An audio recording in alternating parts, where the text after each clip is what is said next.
नमो नमः। संस्कृत गैलेक्सी में आप सबका स्वागत है। आज हम सप्तमी कक्षा का पंचमः पाठः जन्मदिनस्य व्ययः यह पाठ देखेंगे। जन्मदिनस्य व्ययः।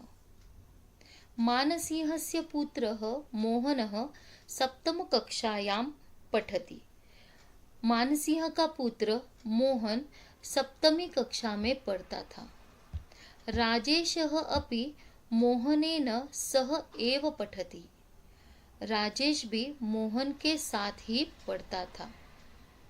उभौ अपि मित्रे, उभौ यानी दोनों, दोनों मित्र थे, यानी मोहन और राजेश यह दोनों मित्र थे और दोनों साथ साथ पढ़ते थे। एकदा राजेशः स्वजन्मदिवसस्य उपलक्ष्ये मोहनं गृहे आमन्त्रयति। एक बार राजेश ने स्व जन्मदिवसे यानी खुद के जन्मदिन के उपलक्ष्य में यानी अपने जन्मदिन पर मोहन को घर पे आमंत्रित किया, यानी मोहन को अपने घर में बुलाया। मोहनः उत्तमम् एकम् उपहारं स्वीकृत्य राजेशस्य गृहं गच्छति। मोहन ने भी एक अच्छा उपहार यानी गिफ्ट, मोहन ने भी एक अच्छा गिफ्ट लेकर राजेश के घर में वह गया। राजेशस्य पिता कश्चन धनिकः आसीत्। राजेश के पिता एक धनिक थे, एक बहुत ही अमीर व्यक्ति थे। अतः गृहे विशेष सज्जा आसीत्, इसलिए उनके घर पे एक बहुत विशेष यानी बहुत ही अच्छा उनका घर सजाया था। जन्मदिवसस्य कार्यक्रमः आरब्धः। जो जन्मदिन का कार्यक्रम था वह शुरू हो गया। नगरस्य अनेके जनाः, नगर के अनेक लोग, अनेके उपहाराः, अनेक उपहार, अनेक गिफ्ट्स, विविध व्यंजनानि, अनेक प्रकार के मिष्टान्न पदार्थ, नृत्य, गान इत्यादि सर्वत्र तत्र आसीत्, यानी नाचना गाना ये सब कुछ वहां पर था। एतत् सर्वं दृष्ट्वा मोहनः अति हर्षितः आसीत्।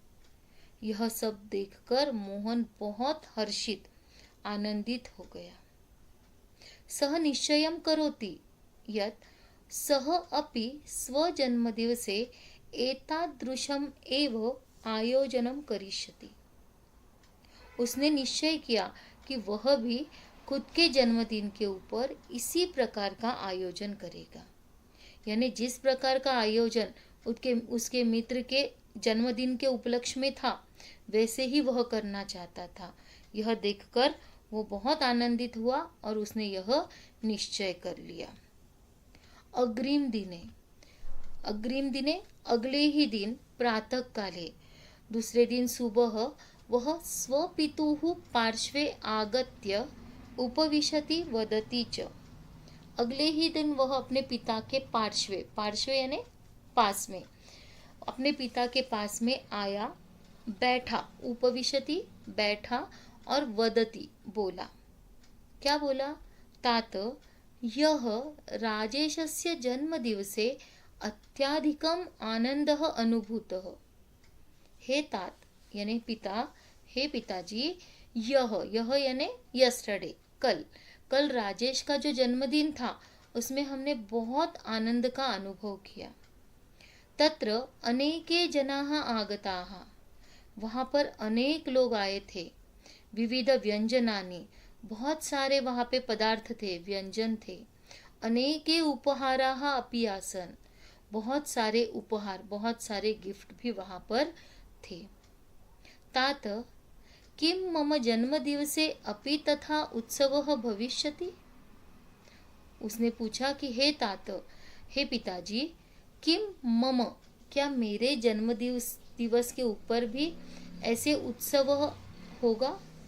यानी उसने तुरंत पूछ लिया कि जिस प्रकार का जन्म का उत्सव उसके मित्र के यहाँ हुआ था वैसे ही उत्सव मेरे जन्म दिवस पर होगा क्या? वदतु तात, बोलो पिताजी। किम वयमपि तथा उत्सवम कर्तुम शक्नुमः? उसने पूछा कि वयम अपि, हम भी इस प्रकार का उत्सव कर सकते हैं क्या? पिता सहसा एव उत्थाय, पिताजी सहसा अचानक उत्थाय उठे, पिताजी यह सुनकर उठे और स्वप्रकोष्ठम गच्छति, और अपने प्रकोष्ठ, प्रकोष्ठ यानी कमरा, अपने कमरे में चले गए। किंचित कालात् अनन्तरम एव हस्ते एकम कर्गदम वित्तकोश पुस्तिकां च आदाय बहिः आगच्छति। किंचित, किंचित की संधि किम प्लस चित। किंचित काल के बाद यानी थोड़े समय के बाद वह हाथ में एक करगद, करगद यानी कागज, हाथ में एक कागज का टुकड़ा और वित्त कोश पुस्तिका, वित्त, वित्तम का मतलब है धनम, और वित्त कोश का अर्थ है बैंक, पुस्तिका यानी बैंक की पुस्तिका यानी पासबुक, यानी थोड़ी समय के बाद वह अपने हाथ में एक कागज और बैंक का पासबुक आदाय लेकर बाहर आ गए। मोहनः प्रसन्नः भवति, मोहन बहुत खुश हो गया और उसने बोला, तात सूचीम निर्माम, हम सूची बनाएंगे, सूची यानी लिस्ट, हम लिस्ट बनाएंगे। यत जन्म दिवसे किम किम करणीयम, हम आज सूची लिस्ट बनाएंगे कि मेरे जन्म दिवस के ऊपर हम क्या क्या करेंगे। पिता कथयति, पुत्र अद्य अहम एकाम सत्य कथाम श्रावयामि।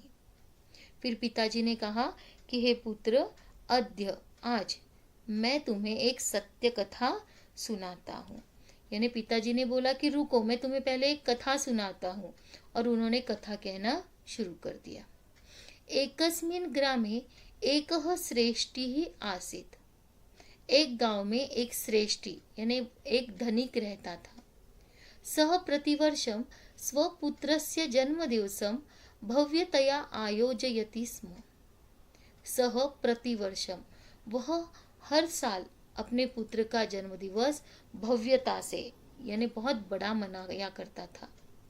यदा सः युवा जातः, जब उस श्रेष्ठी का पुत्र युवा हो गया, बड़ा हो गया, तदा पठितुम नगरम गतवान, तब वह पढ़ने के लिए नगर चला गया। यस्मिन् दिवसे तस्य जन्मदिवसः आसीत्, ततः अग्रिम दिवसे एव तस्य परीक्षा आसीत्। वह पढ़ने के लिए नगर चला गया और यस्मिन् दिवसे, जिस दिन उसका जन्म दिवस था, उसके अग्रिम दिने, उसके ही अगले दिन उसकी परीक्षा थी।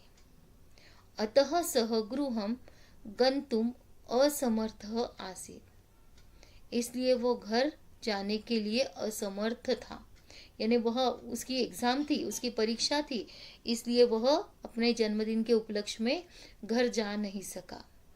फिर उसके जो पिताजी थे, श्रेष्ठी थे, उन्होंने क्या किया, देखो, श्रेष्ठी 3,000 रूप्यकाणि, उस श्रेष्ठी ने, उस धनवान ने 3,000, सहस्त्र का मतलब है 1000, 3,000 यानी 3000, यानी उसके पिता ने, उस धनिक ने 3,000 रुपये पत्रेण सह प्रेषितवान, 3,000 रुपये पत्र के साथ भेज दिए।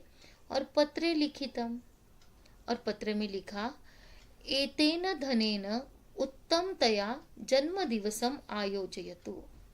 उसने कहा कि इस धन से, जो 3,000 रुपये उन्होंने भेजे थे, कहा कि इस धन से तुम अपना जन्म दिवस उत्तमतया, बहुत ही अच्छे तरीके से मनाओ।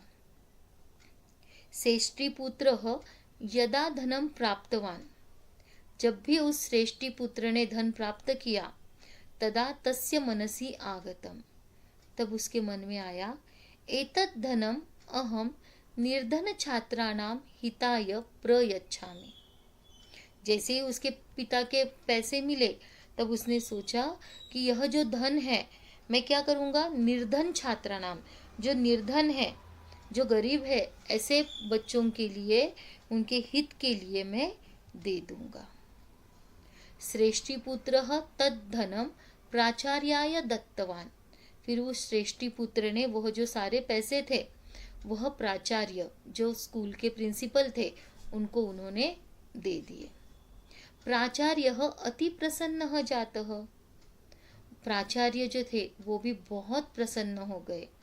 और तद्धनेन 10 निर्धन छात्राणां शुल्कम पूरितम, और उन प्राचार्यों ने उस धन से 10 निर्धन छात्रों की शुल्क पूरी की। शुल्क यानी फीस, यानी 10 निर्धन छात्रों की फीस उन्होंने भर दी। प्राचार्येण षष्टिपुत्राय आशीर्वादाः प्रदत्ताः। प्राचार्य ने वो जो श्रेष्ठी पुत्र था उसको आशीर्वाद दिए। अनंतरम प्रतिवर्षम सह स्वजन्मदिवसम एवं एव मानयति स्म। उसके बाद हर साल अपना जन्मदिवस वह इसी तरीके से मनाता था। यानी उसके पिता जो उसको पैसे भेजते थे वो सारे पैसे वह निर्धन बच्चों की फीस के ऊपर खर्च करता था। इदानीम वदतु पुत्र। अब यह सोचकर पिता ने उसको पूछा कि वदतु पुत्र, अब बता मेरे बेटे, किम श्रेष्ठी पुत्रेण सम्यक कृतम।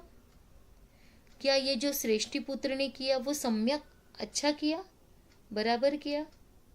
मोहनः किंचित विचित्य उत्तरत। मोहन ने भी किंचित विचार किया, सोचा और बोला, निर्धन छात्राणाम हिताय धनदानम उत्तमः निर्णयः। अब मोहन ने भी सोचकर उत्तर दिया कि निर्धन छात्रों के हित के लिए, यानी जो गरीब विद्यार्थी है उनके हित के लिए धन का दान देना सबसे उत्तम, बहुत ही अच्छा निर्णय है। यह सुनकर मानसिंह स्मित कुर्वन् अवदत्। मानसिंह भी बहुत खुश हो गया और स्मित हास्य करते हुए उसने बोला, पुत्र भवतः जन्म दिवसे अपि, कि तुम्हारे जन्मदिन के ऊपर भी मैं प्रतिवर्षम 6,000 रूप्यकाणि निर्धन छात्र कोषार्थम प्रयच्छामि। मानसिंह ने बोला कि मैं तुम्हारे जन्मदिन के उपलक्ष्य में भी मैं प्रतिवर्ष हर साल 6,000 यानी 6,000 रुपए निर्धन छात्रों की कोषार्थम यानी निर्धन छात्रों के लिए मैं देता हूँ।